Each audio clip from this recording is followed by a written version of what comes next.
So ayan mga ka-senior at malapit na siya makatapos. Yun na lang mga creamer ang ilalagay niya at tapos na yung kanyang paggagawa ng fruit salad.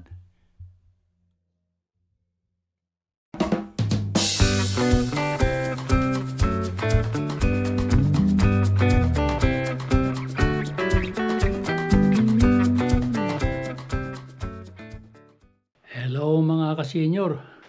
Magandang hapon po sa inyo. Welcome po sa aking channel, Senior Filipino YouTube channel po. Ngayon po ay magagawa si Mrs. ng yung fruit salad.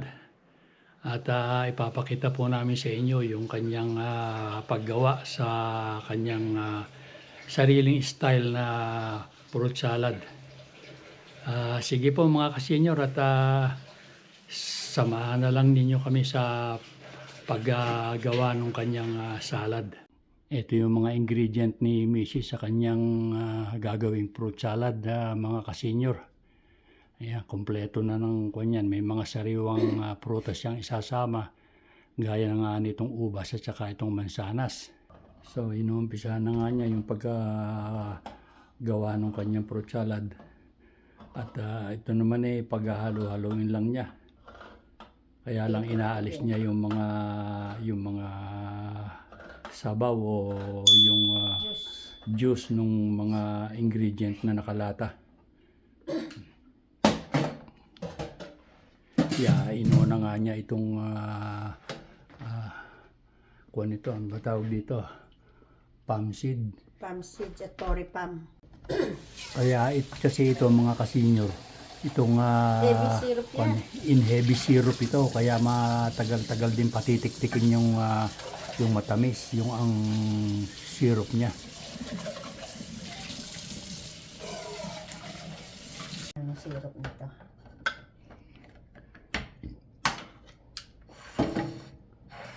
Buksan ko na lang yung buksan.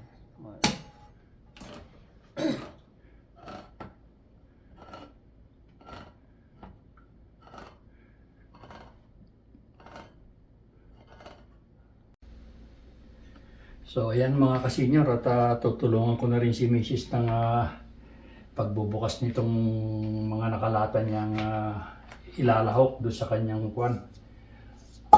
fruit salad.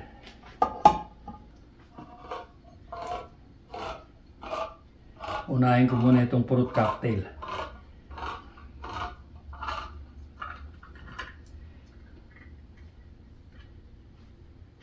Yan. Tapos, ito.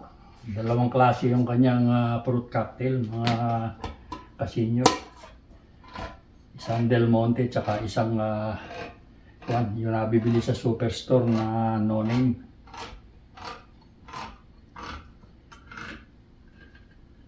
Ito naman patitik-tikin din niya. So, ito yung susunod ko. Peaches, dalawa.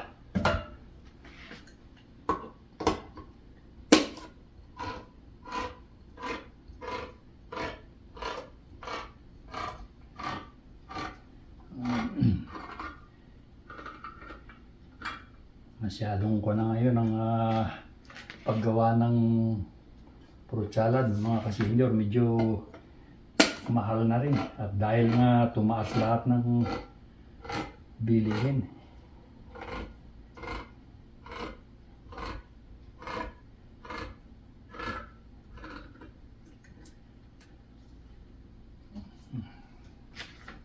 So ito naman.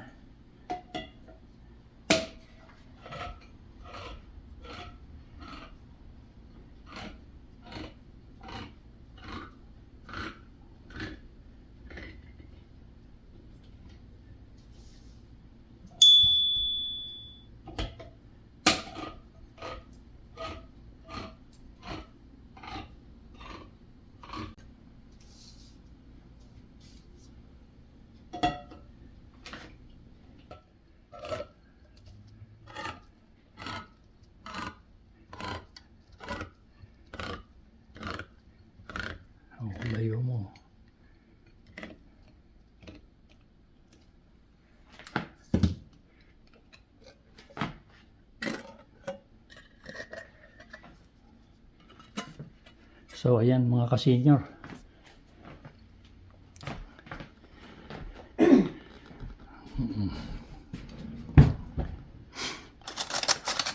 Kukunin ko yung mga takip. Pag maalisin yung takip, at ano, salo-salo ko yung laman bago tinatapon ko. Yan, yan lang naman. Ito naman ang mga cream tsaka itong gatas, mamaya ako pabubuksan yan.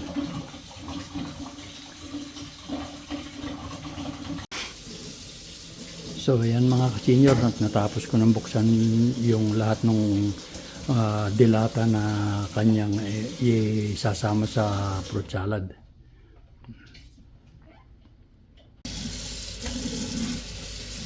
So ayan, dito niya pinatitiktik yung kaong, yung palm seed. Diyan, no? Pero yan, mamaya pa titiktik yan dahil nga sobrang ang lapot yung kasama yung syrup.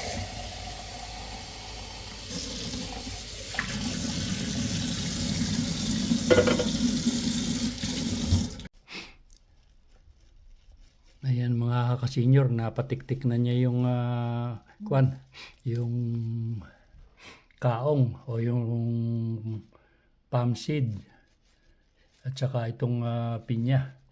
Ang binabalatan naman niya itong mansanas, ubas pala, sorry. Ayan yung ubas na binabalatan niya at hindi maganda kasing tignan pagka may balat na inilagay eh. Ito pa yung peaches na kanyang pinapatiktik yung juice.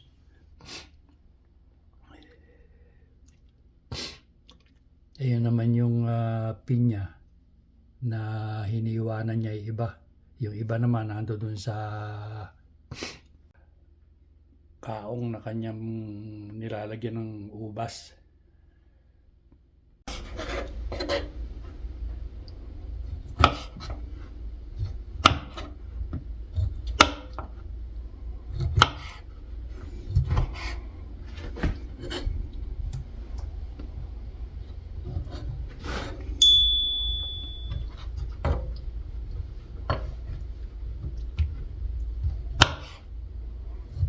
So ayan, ilalagay na niya yung gatas na condense yung isang lata pa. Nakapaglagay na siya ng isang lata. Hindi ko ilalahat. Baka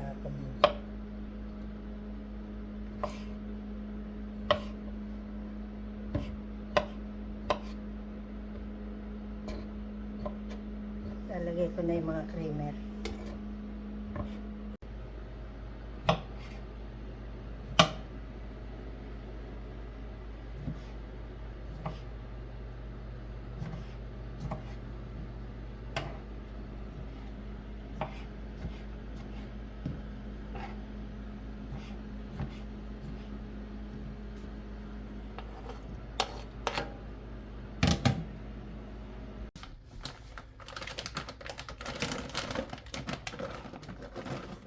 Yan, nilalagay na rin niya yung pasas para raw mababad nang hindi tuyo kasi pasas eh.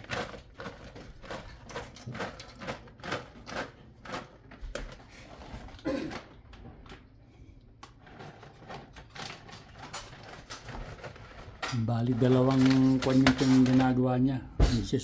Ni Mrs. sobrang dami kasi. Pagsasamahin ko, tumama yan pareho. Maliit kasi pinaghahaluan niya. Strainer kasi, pinapatiktik. Kaya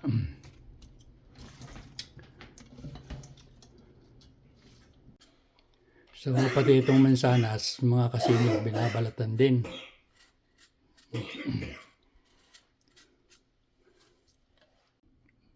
So ayan mga kasinyor, at hinahalo na niya yung kanyang fruit salad.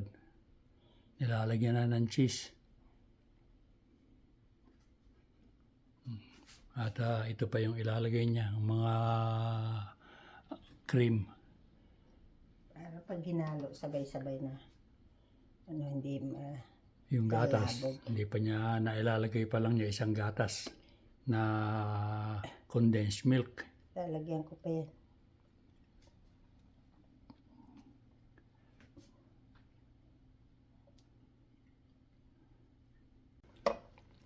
Unti-unti ang paglalagay niya ng cheese para mahalo niya. Para Kasi pagka inilagay lahat yan, bubukol-bukol yung cheese, hindi kakalat na mabuti. So ayan, kaunti lang inilagay niya muna, tapos lalagyan niya ulit pagka nahalo.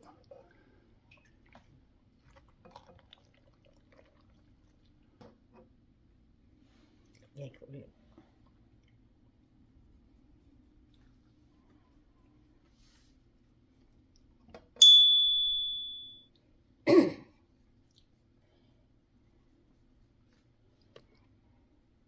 So ito inilalagay niya. Depende naman kung anong gusto niyo ilagay.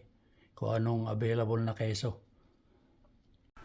Ayan, tapos na niyang lagyan ng keso mga kasenyor. So haluin na niya yan. Naisalin na rin namin sa malaki-laking lalagyan. Dahil yung pinaghahaluan niya kanina, 2 strainer lang yon. Yung pinagpapatiktikan niya ng mga prutas na nakalata.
So, ewan ko kung mailalagay lahat itong creamer na ito. Ilalagay ko.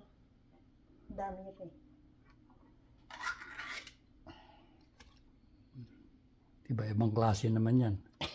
Creamer na yan at hindi naman nagkakaubusan. Hindi ko sa tindahan nagkakaubusan ng tinda kaya iba-ibang klase yan.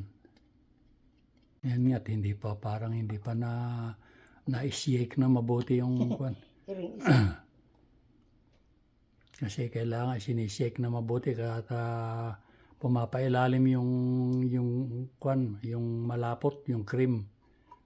Nasa ibabaw yung parang tubig. Kaya kailangan inaalog or sinishake na mabuti para sama-sama sila. So, yung fruit salad mga kasenyor, tama-tama sa may diabetes yan. Sisipa ang sugar. Puro matamis ang magkakasama dyan. Meron namang nalagay na pasas. Yun ang mas matindi. Sugar and creamy.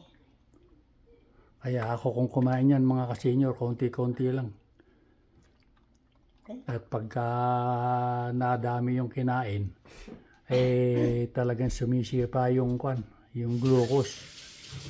Bigla ang pagtaas. So, ayan na mga kasenyor. Tapos na yung kanyang fruit salad. Ilalagay na lang niya sa maliliit na lalagyan at ipapalamig na niya sa refrigerator. Ayan mga kasenyor, nilalagay niya sa mga lalagyan. na maliliit para mailagay niya sa refrigerator. Ayan. Ito yung pamigay muna. Tapos yung iba naman pampamigay.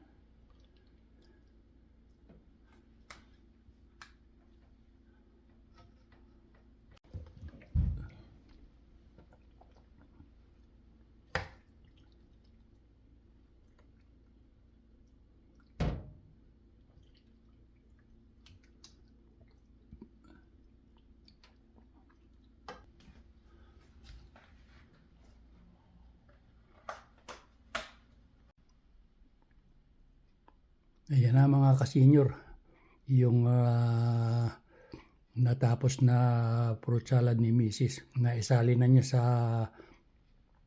mga lalagyan na pwedeng ilagay sa freezer at saka sa fridge. So maraming salamat po mga kasenyor sa pagsama ninyo sa amin mag-asawa na sa paggawa ng kanyang fruit salad.